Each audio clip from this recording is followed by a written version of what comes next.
एक कहानी है उस एक सीरीज की जिसने संपूर्ण भारत के दामन में एक ऐसा दाग लगाया था जो ना तो कभी धुल सकता है और ना ही कभी धुलने वाला है। ऑस्ट्रेलिया के खिलाफ पहले टेस्ट की दूसरी पारी में टीम इंडिया सिर्फ 39 रनों पर ही सिमट गई है। Australia where India have got all out for 36 runs in the second innings. This is India's lowest total ever in Test history. और आज मैं सुबह सुबह उठा और मैच देखने गया। 369 इंडिया कर चुका है, लेकिन वो 369 था नहीं, वो 36 पर 9 था। जब सवाल उठे थे भारत और भारत की प्रतिभा पर, सवाल उठे थे भारत के आत्मसम्मान और भारत के क्रिकेट पर। दरअसल ये कहानी शुरू होती है साल 2018-19 के बॉर्डर गवस्कर सीरीज से, जब इंडियन टीम ने पहली बार कंगारुओं की धरती में अपना परचम लहराया था। लेकिन इस जीत पर इस दुनिया को बिलीव नहीं था और ऐसे ही हालात में कहा जाता है कि इंडियन टीम ने ऑस्ट्रेलिया की बी टीम को हराया है। टीम इंडिया पर एक कलंक लगाया जाता है, कि भारतीय टीम ने ऑस्ट्रेलिया की अनुभवहीन टीम को हराया है, कंगारुओं की एक ऐसी फौज को हराया है जिसमें उसके प्रमुख सेनापति स्टीव स्मिथ और डेविड वार्नर नहीं थे। Series win against Australia revolved around the absence of Steve Smith and David Warner. Say yes, there was no Smith, there was no Warner. लेकिन अब वक्त बदल चुका था। अब स्टीव स्मिथ भी थे और डेविड वार्नर भी थे। इन दोनों की उपस्थिति से कंगारू अपनी सरजमी में और खूंखार हो चुके थे। ऐसे हालात में विराट एंड कंपनी के पास यही सही मौका था कंगारुओं के घमंड को तोड़ने का और अपने स्वरूप, अपने साम्राज्य का विस्तार करने का। क्रिकेट की दुनिया में भारत के आधिपत्य के स्वरूप को देखकर संपूर्ण विश्व क्रिकेट इंडियन क्रिकेट टीम से चिढ़ रहा था और ऐसे हालात में दुनिया ने एक सपना देखा कि कंगारुओं ने भारतीय टीम को अपने घर में रौंद डाला। और इन्हीं हालातों में इस दुनिया को टीम इंडिया के बस एक हार का इंतजार था। भारतीय टीम की हार का इंतजार कर रही है दुनिया। कोई बयान पर बयान दे रहा था तो कोई बेवजह ही सोशल मीडिया में ट्रोल कर रहा था।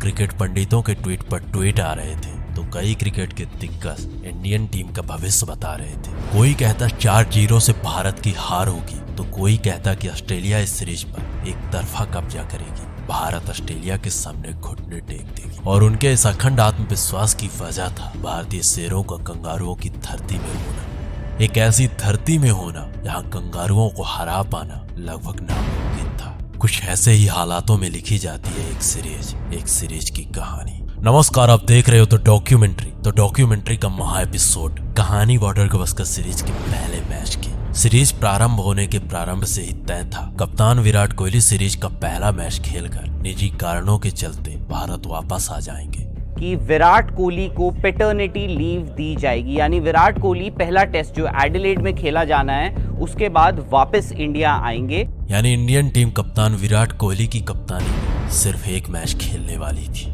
कोविड प्रोटोकॉल के तहत रोहित शर्मा को भी टीम इंडिया से दूर रखा जाता है। 16 दिसंबर 2020 बॉर्डर गवस्कर सीरीज का पहला मैच, जो कि एक डे नाइट टेस्ट मैच होने वाला था। इस मैच के लिए कंगारू अपनी फुल तैयारी में थे। उनका आत्मविश्वास अपने चरम पर था क्योंकि kangaroo pink ball test match में अपराजय सर्वशक्तिमान थे। अभी तक जितने भी पिंक बॉल से टेस्ट मैच खेले गए थे उन सभी मैचेस में कंगारुओं ने अपने जीत का परचम लहराया था। दुनिया की किसी भी टीम में पिंक बॉल से कंगारुओं का सामना करने का साहस नहीं था। कंगारुओं के ये रिकॉर्ड्स पिंक बॉल क्रिकेट की दुनिया में कंगारुओं की बादशाहत को प्रकट कर रहे थे।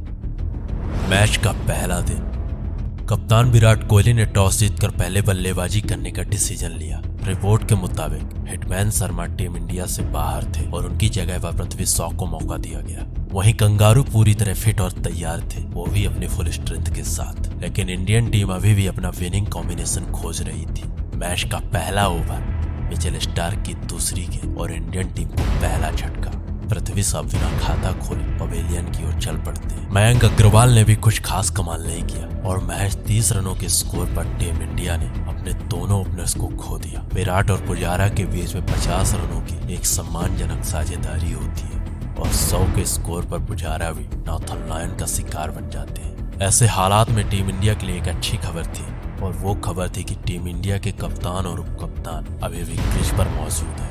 दोनों ने चौथे विकेट के लिए 88 रन जोड़ डाले और जब टीम इंडिया का स्कोर 188 रन था तो कप्तान और उप कप्तान की एक गलतफहमी का शिकार खुद कप्तान विराट कोहली हो जाते हैं, जो 74 रन बनाकर रन आउट हो जाते हैं। अब टीम इंडिया का स्कोर 188 रनों पर 4 विकेट था। सारा दारोमदारूम कप्तान अजिंक्य रहाणे पर था, लेकिन रहाणे भी कुछ खास कमाल ना कर सके और 196 के स्कोर पर रहाणे भी स्टार्क का शिकार बन जाते हैं। रहाणे के आउट होने के बाद टीम इंडिया मैच 48 रन ढूंढ पाती है और अपने 5 विकेट खो देती है। देखते ही देखते पूरी टीम इंडिया 244 के स्कोर पर ऑल आउट हो चुकी थी। टीम इंडिया के बैटिंग ऑर्डर का इस तरह कोलैब होना कंगारुओं के प्रबल गेंदबाजी को प्रकट कर रहा था।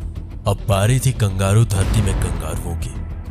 मैच का दूसरा दिन कंगारुओं की ओर से मैथ्यू वेड और वंश ओपनिंग करने आते हैं। मैच 16 के स्कोर में पहले कंगारू का शिकार होता है और देखते ही देखते 45 रनों पर कंगारुओं के 3 बल्लेबाज पवेलियन जा चुके थे और उनमें से सबसे महत्वपूर्ण विकेट था स्टीव स्मिथ का। पूर्व कप्तान स्टीव स्मिथ महज 1 रन बनाकर रविचंद्रन अश्विन का शिकार बन चुके थे। कंगारू अपने ही घर में टीम इंडिया के शेरों से घिर चुके थे और अब 111 रन बनाते बनाते कंगारुओं के 7 बल्लेबाज आउट हो चुके थे। लेकिन कंगारुओं के कप्तान टिम पेन की साहसी पारी ने कंगारुओं को एक सम्मानजनक स्कोर तक पहुंचा दिया। टिम पेन ने 73 रनों की नॉट आउट एक साहसी पारी खेली। कंगारुओं की पूरी टोली महज 191 रनों पर ऑल आउट हो चुकी थी। कंगारू अपनी धरती में 12 से 53 रन पीछे थे। रविचंद्रन अश्विन ने कंगारुओं के 4 बल्लेबाजों का शिकार किया था। जसप्रीत बुमराह और उमेश यादव ने मिलकर 5 बल्लेबाजों का शिकार किया था। कंगारुओं की पोल एक बार फिर से खुल चुकी थी। कंगारू अपने ही धरती में अपने ही लोगों के बीच शर्मिंदगी महसूस कर रहे थे। अब भारत के पास 53 रनों की बढ़त थी, लेकिन उस दिन इतिहास को कुछ और मंजूर था। कुछ ऐसा मंजूर था जो ना तो कभी इतिहास में हुआ था और ना ही कभी होने वाला था, जिसकी गवाही स्वयं इतिहास देने वाला था, जिसका साक्षी स्वयं इतिहास था, जिसकी ना तो किसी को उम्मीद थी और जिसकी उम्मीद ना तो कोई करने वाला था। जो टीम सुबह 244 ऑल आउट हो गई थी, आज 53 रन की लीड ले चुकी है। पृथ्वी शॉ लगातार दूसरी पारी में भी फ्लॉप रहे और महज 4 रन बनाकर अपना विकेट फेंक देते हैं। 15 के स्कोर पर टीम इंडिया को दूसरा झटका लगता है और दूसरे झटके के बाद देखते ही देखते सब कुछ बदल चुका था। ये तारीख, ये दिन इतिहास हमेशा याद रखने वाला था, क्योंकि मैच का तीसरा दिन बहुत कुछ नया लेकर आने वाला था। इस दिन ना तो विराट का बल्ला चला, ना साहा ने साहस दिखाया, ना रहाणे ने रहम खाया, ना मयंक ने उग्र स्वरूप धारण किया। देखते ही देखते इंडियन टीम ने 26 रनों पर अपने 6 विकेट खो देती है। कोई भी आता और कोई चला जाता, कोई प्लेट करता, किसी का एज लगता, कोई बाउंसर पर आउट हो रहा था तो कोई विकेट के पीछे पकड़ा जा रहा था, कोई पलक झपकते आउट हो रहा था तो कोई पलक खोलते। टीम इंडिया का कोई भी बल्लेबाज दहाई का आंकड़ा नहीं टच कर पाया था। पुजारा की दीवार खोखली हो चुकी थी। विराट से विश्वास उठ चुका था। रहाणे में रहम नहीं था। क्रिकेट की धरती में उस दिन सरेआम इंडियन क्रिकेट शर्मसार हो रहा था। पिछले 2 दिनों की मेहनत 2 घंटे में खत्म हो रही थी। कंगारुओं का ये पलटवार टीम इंडिया के लिए असाधारण था। देखते ही देखते पिछले 2 दिनों की कहानी पूरी तरह बदल चुकी थी। जिस मैच में टीम इंडिया हावी थी, उसी टीम इंडिया पर वो कंगारू हावी हो चुके थे। पिछले 48 घंटों की कहानी 36 ऑल आउट का कलंक बन जाती। तो आज तो आपने उस जो एक नया रिकॉर्ड बना दिया है कि सबसे खराब परफॉर्म करने का। हिंदुस्तान को फैंटी पड़ी और ठीक ठाक किस्म की पैंटी पड़ी है। आज जो है इंडिया 36 पे ऑल टीम आउट होगी। 30 स्कोर तो हमारे घर के नौकर से ज्यादा स्कोर बना लेते। इंडिया वालों हम चंगे रह गए हो। पूरी टीम पे भी लानत, मोदी के मुंह पे ज्यादा लानत है। रोना तो बनता नहीं है, बट नो इशू, ले लो tissue. Shame for all Indian play.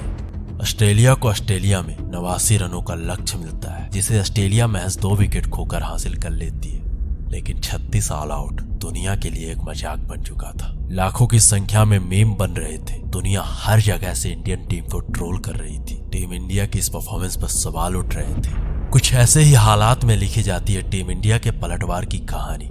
एक ऐसी कहानी जिसने विश्व क्रिकेट के सामने टीम इंडिया का सब कुछ बदल के रख दिया। अगर आप हमारी आवाज में टीम इंडिया के उस पलटवार की कहानी सुनना चाहते हो तो नीचे कमेंट बॉक्स पर यस लिख कर जाइएगा। हम जरूर लेकर आएंगे अपनी आवाज, अपने अंदाज में टीम इंडिया के पलटवार की पूरी कहानी।